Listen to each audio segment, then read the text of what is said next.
हाय health freaks, गर्मियाँ कैसी गुजरी? क्या आपको जो दिखा आपने वही खा लिया? मेरा तो कुछ ऐसा ही हाल है। वैसे मैं आपको परेशान नहीं करना चाहती, पर क्या आपने कभी सोचा है कि आपके ऑर्गन्स इसे कैसे झेल रहे हैं, खासकर आपका ब्लैडर? ब्लैडर वो अंग है जो पेशाब को कलेक्ट और स्टोर करता है। कई चीजें इसे नुकसान पहुंचा सकती हैं और खराब आहार उनमें से एक है। आइए बात करते हैं उन 9 खाद्य पदार्थों की जो आपके अनहेल्दी ब्लैडर को नष्ट कर रहे हैं। शराब से ऐसा होता है? संतरों का क्या? 1 मिनट, चॉकलेट भी बंद? हम इन सब के बारे में बात करेंगे। पहला, चॉकलेट। जानती हूँ ये बात निगलना मुश्किल है, पर चॉकलेट सच में आपके ब्लैडर को नुकसान पहुँचा सकती है। इस तरह, क्या आपने कभी आईसी के बारे में सुना है? इसे इंटरस्टिशियल सिस्टाइटिस भी कहते हैं। जानती हूँ कॉम्प्लिकेटेड लग रहा है। आईसी ऐसी स्थिति है जहाँ एक व्यक्ति को ब्लैडर और पेल्विक रीजन में बहुत डिस्कम्फर्ट महसूस होता है। अकेले अमेरिका में करीब 40 लाख से 1.25 करोड़ लोग इससे प्रभावित हैं। इसके लक्षणों में मुख्य रूप से पेल्विक एरिया में दर्द, माइग्रेन और बार बार पेशाब आना शामिल है। सैडली, चॉकलेट के कई इंग्रेडिएंट्स आईसी के लक्षणों को ट्रिगर कर सकते हैं। इनमें से एक इंग्रेडिएंट है कैफीन। बाकी इंग्रेडिएंट्स के नाम पढ़ने में थोड़े मुश्किल हैं, पर सच कहूँ तो मैं अभी भी इंटरस्टिशियल सिस्टाइटिस पर काम कर रही हूँ। लेकिन आईसी के मरीज अक्सर चॉकलेट खाने के बाद जलन की शिकायत करते हैं। अगर आप इन लोगों में से एक हैं, तो उस मीठे की क्रेविंग को कंट्रोल करना सबसे अच्छा होगा। दिखते ही चॉकलेट मत खाइए और आपका ब्लैडर आपको धन्यवाद देगा। आपकी पसंदीदा कैंडी कौन सी है? आप इसे कितनी बार खाते हैं?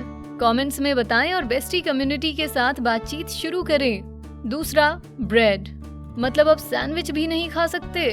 खाइए, पर संभल कर, खासकर अगर आपका ब्लैडर ठीक नहीं है। सोचा नहीं था कि ब्रेड ब्लैडर के लिए खराब होगी। इसमें मौजूद ग्लूटेन को ब्लेम करें। ग्लूटेन एलर्जी के कई लक्षणों को ट्रिगर करता है, पर खासकर ब्लैडर इसमें बहुत सेंसिटिव होता है।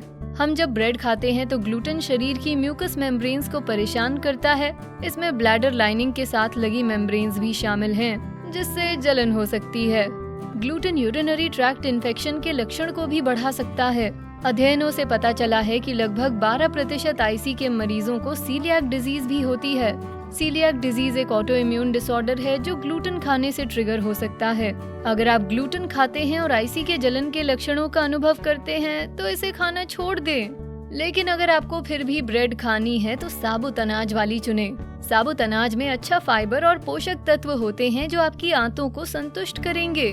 आपकी आंत ब्लैडर के पास होती है। अगर आंतें काम नहीं करेंगी तो ऑर्गन पर अनचाहा दबाव डलेगा। इससे केवल और असुविधा होगी। तीसरा, चीज। हम बस आपके पसंदीदा पार्टी फूड्स की बात कर रहे हैं, है ना? पर खराब ब्लैडर की बात आए तो आम तौर पर डेयरी आइटम्स अच्छे नहीं होते। आईसी से पीड़ित लोग अक्सर पाते हैं कि दूध और पनीर जैसी चीजें उनके लक्षणों को और खराब कर देती हैं। और भी डरावनी बात, वास्तव में ये माना जाता है कि डेयरी आइटम्स ब्लैडर के कैंसर से जुड़े हैं। कई अध्ययनों ने सुझाव दिया है कि दूध में मौजूद बैक्टीरिया, साथ ही कैल्शियम और विटामिन डी इसमें एक बड़ी भूमिका निभाते हैं। कैल्शियम आपकी सेहत के लिए अच्छा भी है और बुरा भी, क्योंकि ये कैंसर सेल्स बनाने में योगदान दे सकता है। पर यहाँ सबूत की कमी है। कोई ठोस निष्कर्ष नहीं है जो बताए डेयरी वास्तव में ब्लैडर कैंसर का कारण बन सकती है। असल में कुछ शोध दिखाते हैं कि विटामिन डी ज्यादा लेने से बुजुर्गों में ब्लैडर कैंसर का खतरा कम हो सकता है। चौथा, शराब। ब्लैडर पेशेंट्स बहुत ही कम अल्कोहलिक बेवरेजेस का मजा उठा सकते हैं, क्योंकि शराब आपके पेशाब की एसिडिटी को प्रभावित कर सकती है। इससे आपके ब्लैडर की लाइनिंग को चोट पहुंचेगी, साथ ही यूरिनरी ट्रैक्ट इन्फेक्शन के दौरान होने वाला दर्द हो सकता है, भले ही यूटीआई ना हो। हाँ, शराब खुद यूटीआई का एक कारण नहीं, पर ये इसमें योगदान दे सकती है। यूटीआई तब होता है जब बैक्टीरिया ब्लैडर को परेशान करता है। शराब बैक्टीरिया को ब्लैडर के करीब ले जा सकती है, जिससे अंततः इन्फेक्शन हो सकता है। ब्लैडर की गंभीर समस्याओं से पीड़ित लोग अक्सर शराब पीने के बाद बेचैनी की शिकायत करते हैं। अगर आप इस श्रेणी में शामिल हैं, तो आपको अपने दोस्तों के साथ वीकेंड पर पीने से बचना चाहिए। जानती हूँ ये मुश्किल है, पर इसके बहुत फायदे होंगे। शोध बताते हैं कि शराब और बाकी एसिडिक ड्रिंक्स का सेवन कम करने से आपके ब्लैडर और यूरिनरी ट्रैक्ट के स्वास्थ्य में सुधार हो सकता है। पांचवा, कॉफी। अगर आपने वीकेंड पर दोस्तों के साथ पी भी ली तो अगली सुबह कॉफी पीने से बचें। चॉकलेट की तरह कॉफी में कैफीन की मात्रा आपके अस्वस्थ ब्लैडर को और परेशान कर सकती है।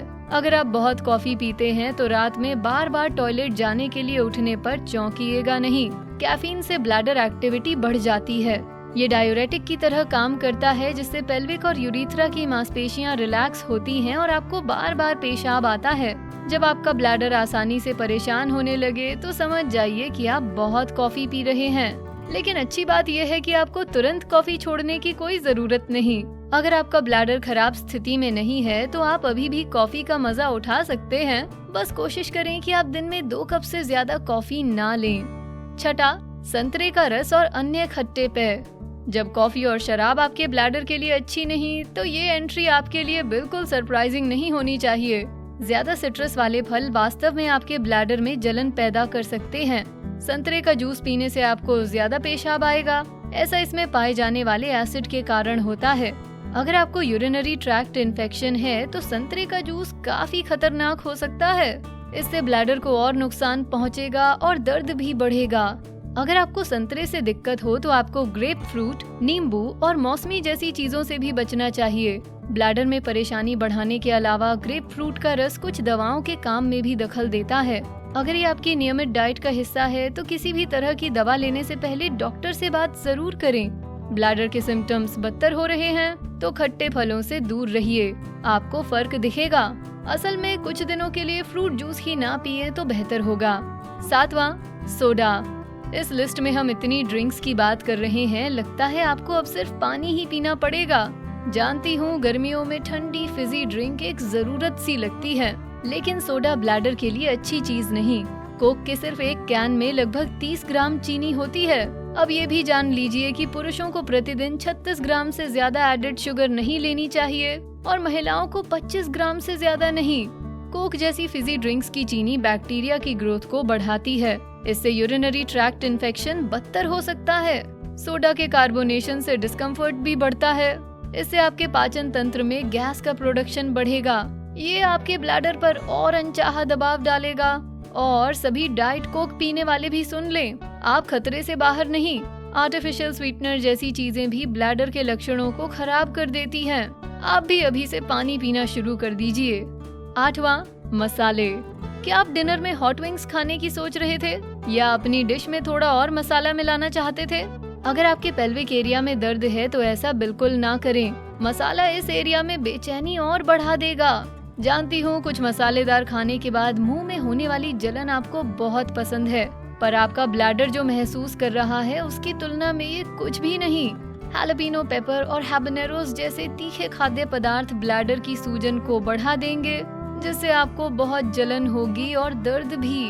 हाँ, बाहर के खाने पर भारी ऑफर है और आपको वो मसालेदार खाना चाहिए, पर जो यूटीआई या आईसी से पीड़ित हैं वो कम मसालेदार खाना खाएं तो ही बेहतर होगा। 9वां, टमाटर। आपके बर्गर अब उतने स्वादिष्ट नहीं रहेंगे। हाँ, टमाटर एक और ऐसी चीज है जो ब्लैडर के दर्द को बढ़ाती है। टमाटर एसिडिक होते हैं। अगर आप इन्हें बहुत खा रहे हैं तो ये ब्लैडर इन्फेक्शन के लक्षणों को बदतर बना देंगे। ये बात सॉसेस के लिए भी लागू होती है, तो केचप, पिज्जा सॉस और साल्सा जैसी चीजों से दूर रहें। आप सभी टमाटर के रस से प्यार करने वालों से माफी चाहूंगी, पर आप भी इससे बाहर नहीं। क्या आप इनमें से कोई भी चीज खाते हैं? इस वीडियो को देखने के बाद क्या आप इनमें से कुछ खाना कम करेंगे? नीचे कमेंट्स में बताएं। आपसे सुनकर हमें खुशी होगी।